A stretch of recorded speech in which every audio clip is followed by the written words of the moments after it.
Assalamualaikum warahmatullahi wabarakatuh. Kami dari kelompok 1 akan mempresentasikan hasil diskusi dari kelompok kami, yaitu dengan tema pengertian pengukuran. Sebelumnya, kami akan memperkenalkan diri terlebih dahulu. Perkenalkan, nama saya Galuh Putri Firdaus sebagai moderator, dan ada rekan saya Desi Wulandari, Minda Ayu Rahmasari, dan Yoja Faradila sebagai pemateri. Kami dari Program Studi Pendidikan Matematika Universitas Islam Negeri Raden Intan Lampung. Sebelum kami memulai presentasi, kami harap audiens untuk memfokuskan mata dan memahami pembahasan yang akan kami bahas. Dan jika ada pertanyaan, silahkan ditanyakan di akhir video. Kepada pemateri, dipersilahkan.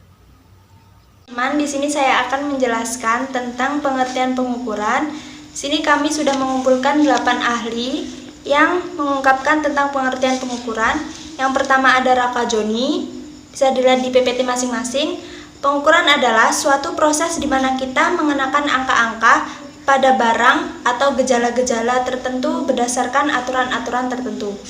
Yang kedua Asmawi Zainul, diartikan sebagai pemberian angka kepada suatu atribut atau karakteristik tertentu yang dimiliki oleh orang lain, hal atau objek tertentu menurut aturan atau formasi yang jelas. Yang ketiga menurut Hadi, pengukuran adalah suatu yang ditunjukkan untuk mengidentifikasi besar kecilnya objek atau gejala. Yang keempat ada Surya Brata, pengukuran terdiri atas aturan-aturan untuk mengenakan bilangan-bilangan kepada suatu objek untuk mempresentasikan kualitas atribut. Yang kelima ada Kombraj oleh Meheren, pengukuran sebagai suatu prosedur sistematis untuk mengamati perilaku seseorang dan menggambarkannya dengan sistem pengkategorian. Yang keenam, menurut H. Malik, kualitas pengukuran banyak bergantung pada jenis dan mutu alat ukur yang digunakan. Yang ketujuh, menurut Umar, pengukuran adalah suatu kegiatan untuk mendapatkan informasi data secara kuantitatif yang hasilnya berbentuk angka. Jadi uraian tersebut sangat berguna dalam pengambilan keputusan. Untuk itu, mutu informasi haruslah jelas. Yang terakhir, menurut Cengelosi, pengukuran adalah suatu proses pengumpulan data melalui pengamatan empiris untuk mengumpulkan informasi yang relevan. Terima kasih. Menurut Al-Wasih, pada tahun 1996, measurement atau pengukuran merupakan proses yang mendeskripsikan performance siswa dengan menggunakan suatu skala kuantitatif atau sistem angka yang sedemikian rupa sehingga sifat kualitatif dari performance siswa tersebut dinyatakan dengan angka-angka. Lalu, menurut Ari Kunto dan Jabar pada tahun 2004 menyatakan pengertian pengukuran atau measurement sebagai kegiatan membandingkan suatu hal dengan satuan ukuran tertentu sehingga sifatnya menjadi kuantitatif. Berdasarkan pendapat-pendapat tersebut, dapat disimpulkan bahwa pengukuran adalah suatu prosedur yang sistematis untuk memperoleh informasi data kuantitatif, baik data yang dinyatakan dalam bentuk angka maupun uraian yang akurat, relevan, dan dapat dipercaya terhadap atribut yang diukur dengan alat ukur yang baik dan prosedur pengukuran yang jelas dan juga benar.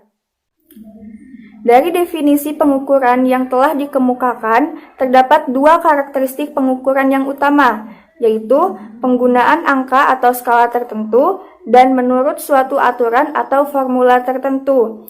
Karena pengukuran menggunakan angka atau skala tertentu, maka untuk lebih memahami penggunaan angka atau skala tersebut, maka guru atau tutor perlu mengetahui karakteristiknya.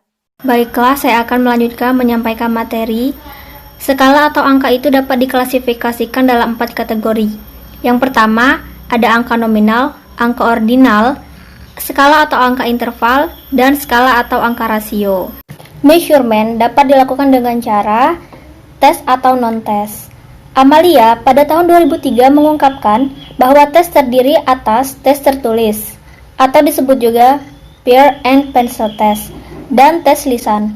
Sementara itu, alat ukur non-tes terdiri atas pengumpulan kerja siswa, disebut juga portofolio, hasil karya siswa, yaitu produk, penguasaan atau proyek, dan kinerja atau performance. Di sini ada tabel contoh acuan standar penilaian laporan praktikum siswa. Di sini ada pembagiannya, yaitu ada aspek yang dinilai, komponen atau kriterianya, dan skor maksimalnya. Pada poin A, sistematika, kelengkapan dan sistematika komponen-komponen matematika. Itu pada bagian aspek yang dinilai. Pada komponen atau kriterianya ada 10 poin, yaitu ada judul, tujuan, dasar teori, alat dan bahan, cara kerja, data hasil praktikum, analisis data, jawaban pertanyaan, kesimpulan, dan daftar pustaka. Dan skor masing-masingnya adalah 10. Oke, di sini ada poin B. Aspek yang dinilai adalah isi laporan. Komponen atau kriterianya dibagi menjadi 9 poin. Yang pertama, merumuskan judul dan tujuan praktikum dengan benar. Yang kedua, menjelaskan dasar teori dengan ringkas dan jelas. Yang ketiga, menyusun alat dan bahan dengan spesifikasi yang tepat. Yang keempat, menyusun langkah kegiatan praktikum dengan kalimat yang pasif. Yang kelima, menyusun data hasil praktikum secara sistematis dan komunikatif dalam kolom pengamatan. Yang keenam, menganalisis data secara induktif berdasarkan teori atau kepustakaan. Yang ketujuh, menyusun kesimpulan dengan tepat berdasarkan hasil praktikum dan hasil diskusi. Yang kedelapan, menjawab pertanyaan-pertanyaan praktikum dengan benar. Yang kesembilan, merujuk dan menuliskan daftar pustaka minimal 2 kepustakaan. Oke, baiklah, itu saja materi yang bisa saya sampaikan.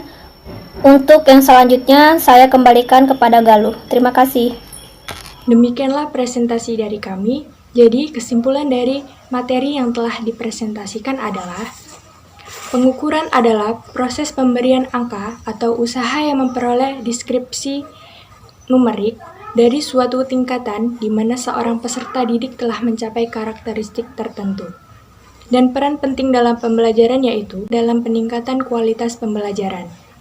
Oleh karena itu, perlu dirancang dan didesain sedemikian rupa sehingga pengukuran tersebut memberikan makna bagi setiap orang yang terlibat di dalamnya. Sekian dari kami, kurang dan lebihnya kami mohon maaf yang sebesar-besarnya. Kami akhiri. Wassalamualaikum warahmatullahi wabarakatuh.